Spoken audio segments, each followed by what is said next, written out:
Greetings. Welcome to Consider the Alternative, A Course in Miracles channel. Today, we're on lesson 248. Whatever suffers is not part of me. And from the text, chapter 30, section 3, Beyond All Idols. Idols are quite specific, but your will is universal, being limitless, and so it has no form, nor is content for its expression in the terms of form. Idols are limits. They are the belief that there are forms that will bring happiness, and that by limiting is all attained. It is as if you said, I have no need of everything. This little thing I want, and it will be as everything to me. And this must fail to satisfy, because it is your will that everything be yours. Decide for idols, and you ask for loss. Decide for truth, and everything is yours. It is not form you seek. What form can be a substitute for God the Father's love? What form can take the place of all the love in the divinity of God the Son? What idol can make two of what is one? And can the limitless be limited? You do not want an idol. It is not your will to have one. It will not bestow on you the gift you seek. When you decide upon the form of what you want, you lose the understanding of its purpose. So you see your will within the idol, thus reducing it to a specific form. Yet this could never be your will, because what shares in all creation cannot be content with small ideas and little things. Behind the search for every idol lies the yearning for completion. Wholeness has no form because it is unlimited. To seek a special person or a thing to add to you to make yourself complete can only mean that you believe some form is missing. And by finding this, you will achieve completion in a form you like. This is the purpose of an idol, that you will not look beyond it to the source of the belief that you are incomplete. Only if you had sinned could this be so, for sin is the idea you are alone and separated off from what is whole, and thus it would be necessary for the search for wholeness to be made beyond the boundaries of limits on yourself. It never is the idol that you want, but what you think it offers you, you want indeed, and have the right to ask for. Nor could it be possible it be denied. Your will to be complete is but God's will, and this is given you by being His. God knows not form. He cannot answer you in terms that have no meaning, and your will could not be satisfied with empty forms made but to fill a gap that is not there. It is not this you want. Creation gives no separate person and no separate thing the power to complete the Son of God. What idol can be called upon to give the Son of God what he already has? Completion is the function of God's Son. He has no need to seek for it at all. Beyond all idols stands his holy will to be but what he is, for more than whole is meaningless. If there were change in him, if he could be reduced to any form and limited to what is not in him, he would not be as God created him. What idol can he need to be himself? For can he give a part of him away? What is not whole cannot make whole, but what is really asked for cannot be denied. Your will is granted, not in any form that would content you not, but in the whole, completely lovely thought God holds of you. Nothing that God knows not exists, and what he knows exists forever, changelessly. For thoughts endure as long as does the mind that thought of them, and in the mind of God there is no ending, nor a time in which his thoughts were absent or could suffer change. Thoughts are not born and cannot die. They share the attributes of their creator, nor have they a separate life apart from his. The thoughts you think are in your mind, as you are in the mind which thought of you.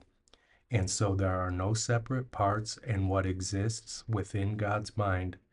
It is forever one, eternally united and at peace. Thoughts seem to come and go, yet all this means is that you are sometimes aware of them and sometimes not.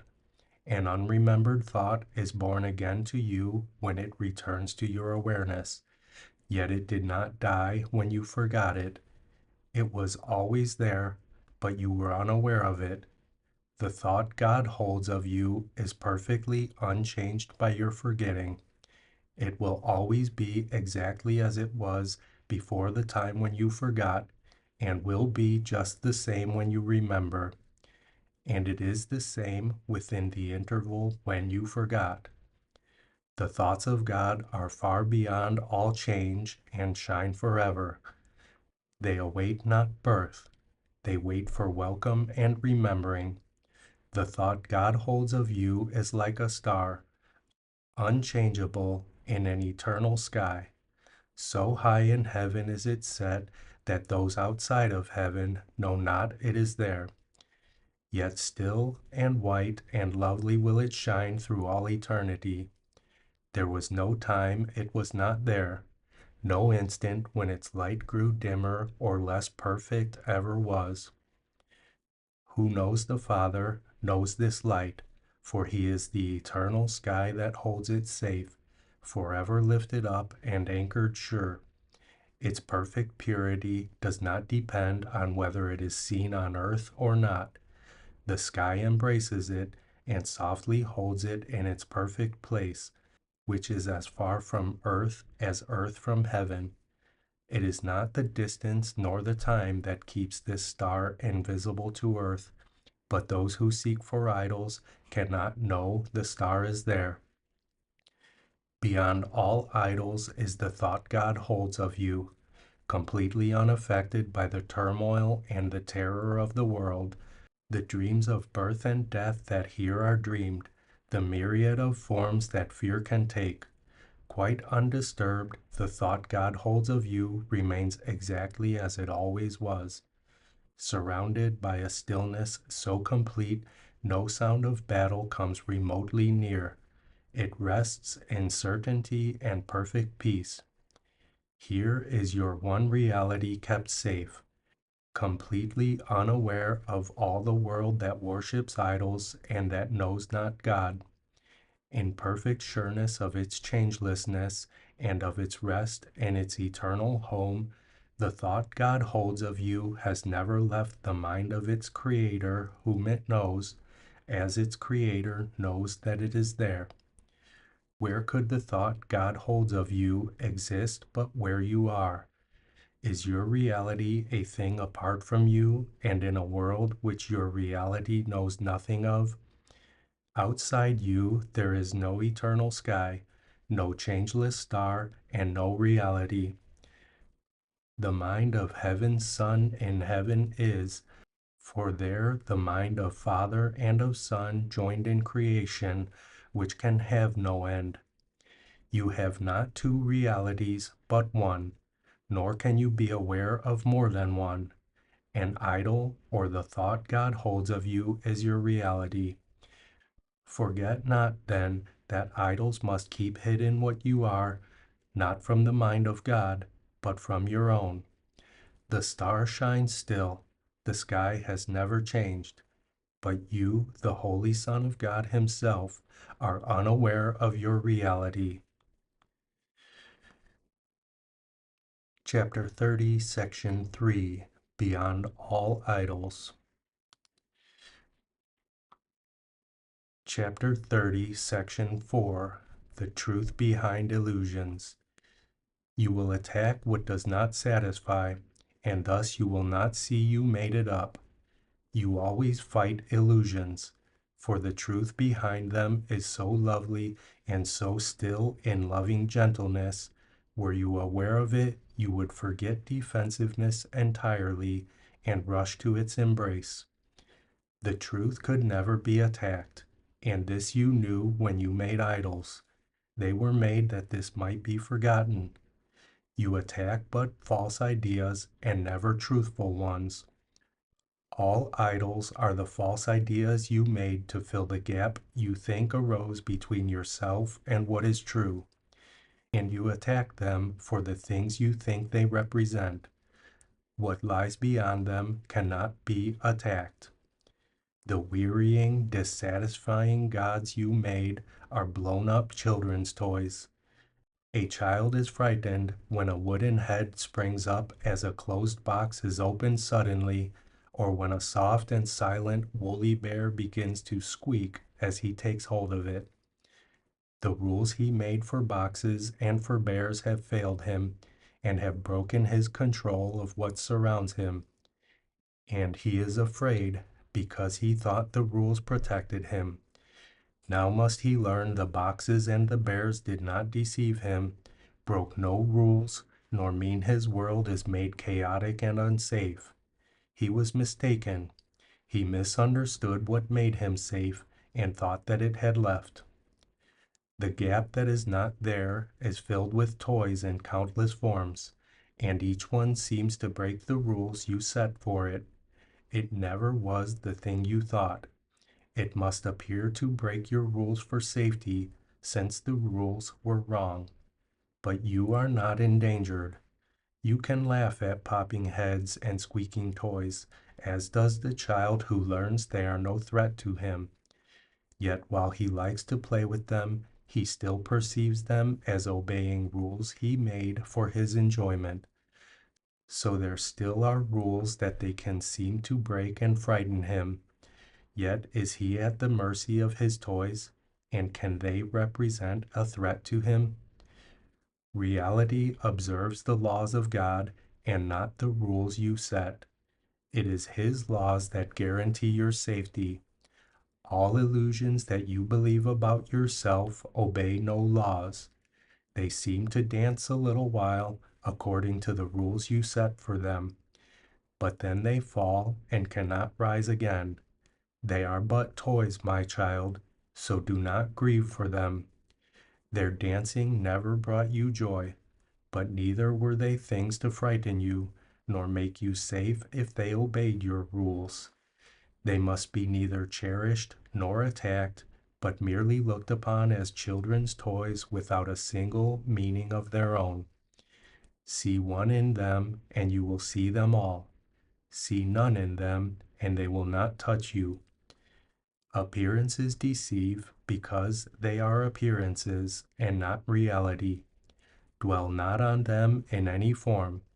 They but obscure reality, and they bring fear because they hide the truth.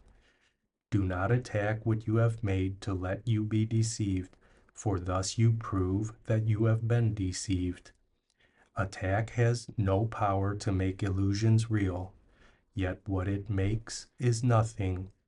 Who could be made fearful by a power that can have no real effects at all? What could it be but an illusion, making things appear like to itself? Look calmly at its toys, and understand that they are idols which but dance to vain desires. Give them not your worship, for they are not there. Yet this is equally forgotten in attack. God's Son needs no defense against his dreams. His idols do not threaten him at all. His one mistake is that he thinks them real. What can the power of illusions do? Appearances can but deceive the mind that wants to be deceived, and you can make a simple choice that will forever place you far beyond deception. You need not concern yourself with how this will be done, for this you cannot understand. But you will understand that mighty changes have been quickly brought about when you decide one very simple thing. You do not want whatever you believe an idol gives. For thus the Son of God declares that he is free of idols, and thus is he free. Salvation is a paradox indeed. What could it be except a happy dream? It asks you but that you forgive all things that no one ever did, to overlook what is not there, and not to look upon the unreal as reality. You are but asked to let your will be done and seek no longer for the things you do not want, and you are asked to let yourself be free of all the dreams of what you never were, and seek no more to substitute the strength of idle wishes for the will of God. Here does the dream of separation start to fade and disappear, for here the gap that is not there begins to be perceived without the toys of terror that you made. No more than this is asked. Be glad indeed, salvation asks so little, not so much. It asks for nothing in reality, and even in illusions it but asks forgiveness be the substitute for fear. Such is the only rule for happy dreams. The gap is emptied of the toys of fear, and then its unreality is plain. Dreams are for nothing, and the Son of God can have no need of them. They offer him no single thing that he could ever want. He is delivered from illusions by his will, and but restored to what he is. What could God's plan for his salvation be except a means to give him to himself? Chapter 30, Section 4, The Truth Behind Illusions. So I went ahead and added a second text section so it matches up with the workbook.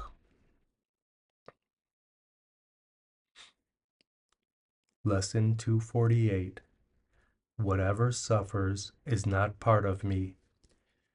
I have disowned the truth.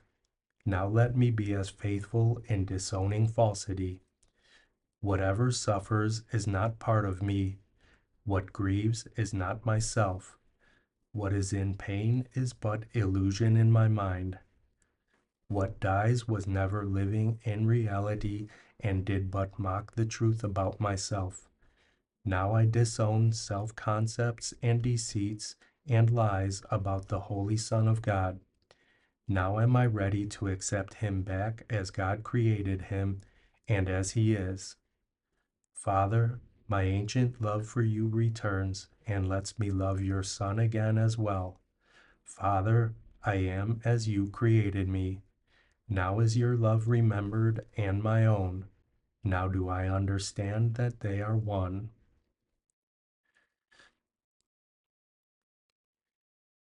Lesson 248. Whatever suffers is not part of me.